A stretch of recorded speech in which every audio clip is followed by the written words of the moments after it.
శ్రీ గోపరాజు సీతారామారావు గారి ఓ ఇంటి దొంగ ప్రహసనం.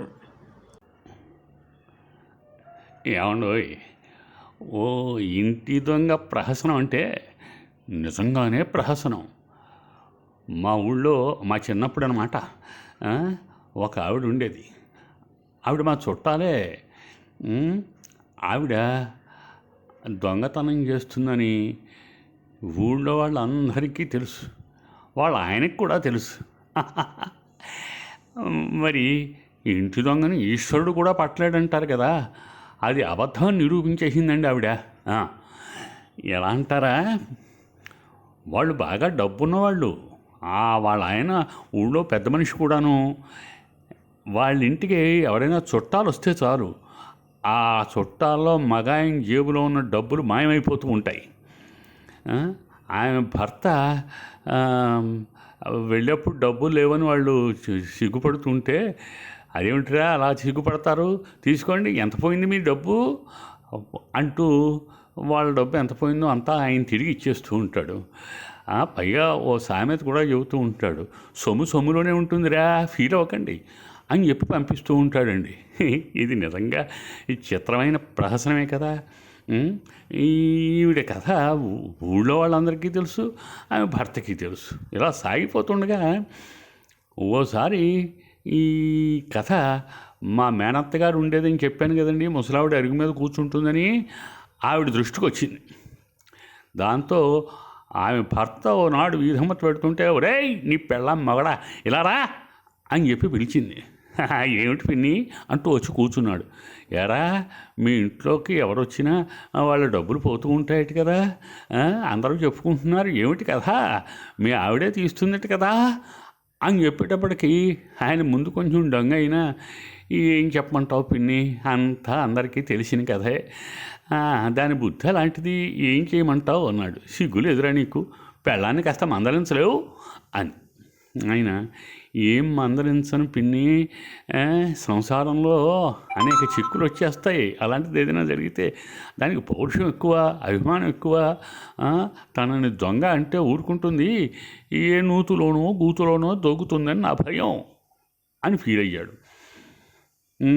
బాగానే ఉందిరా నీ కథ, సరే సరే వెళ్ళు, పోనీ దానికి ఏదైనా మార్గం ఉందేమో నేను ఆలోచిస్తాను అని చెప్పి అతను వెళ్ళిపోయిన తర్వాత ఈవిడ కాస్త ఆలోచించినట్టుందండి ఈ ముసలావిడ.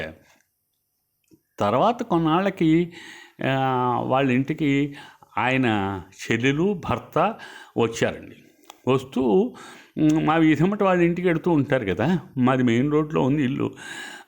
ఒరే వాళ్ళని పిలిచింది. ఏమే అమ్మాయి పుట్టింటికి వచ్చావా అని పలకరించింది. అవును పిన్ని అంది. అవును, మరి మీ ఇంటికి వెళ్ళిన తర్వాత మీ ఆయన జేబులో డబ్బులు పోతే ఏం చేస్తావే అంది. అంటే అప్పటికి అదంతా మామూలే పిన్ని, మా వదిన కొట్టేస్తుందని నీకు తెలీదా అందండి.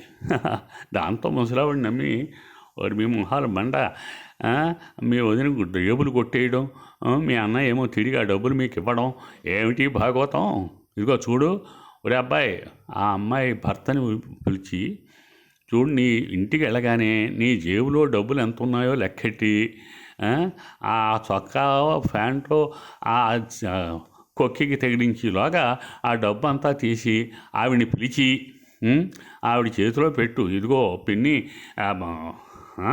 ఏదో వరుస పెట్టి పిలిచి ఆవిడ చేతికి ఇచ్చే ఈ డబ్బు, ఇదిగో ఇందులో 1000 రూపాయలు ఉంది, వెళ్ళేప్పుడు ఇది కానీ నీ దగ్గర ఉంచు అని ఆవిడ చేతికి ఇచ్చేసేరా అంటే, దాంతో దొంగ చేతికి తాళాలు ఇచ్చినట్టు అవుతుంది. వెళ్ళేటప్పుడు ఆవిడని అడిగితే చచ్చినట్టు ఇస్తుంది, కొట్టేయడం కుదరదు కదా అని ఒక సలహా చెప్పిందండి ముసలిది. వాళ్ళు సంతోషించారు. నిజంగానే వెళ్ళగానే వాళ్ళ దగ్గర ఉన్న డబ్బు అంతా తీసేసి ఆవిడని పిలిచి ఆవిడ చేతిలో పెట్టి వెళ్ళేప్పుడు ఇదిగానిలే అని చెప్పారు. దాంతో ఏం చేస్తుంది పాపం, దొంగతనం చేయడానికి అవకాశం దొరకలేదు. ఆ డబ్బు వెళ్ళేప్పుడు వాళ్ళ చేతికి ఇచ్చేసింది. దాంతో ఈవిడికి మంచి పేరు వచ్చేసింది ముసలమ్మ గారికి. ఏమండో ఆవిడ దొంగతనాన్ని బాగానే అరికట్టారు.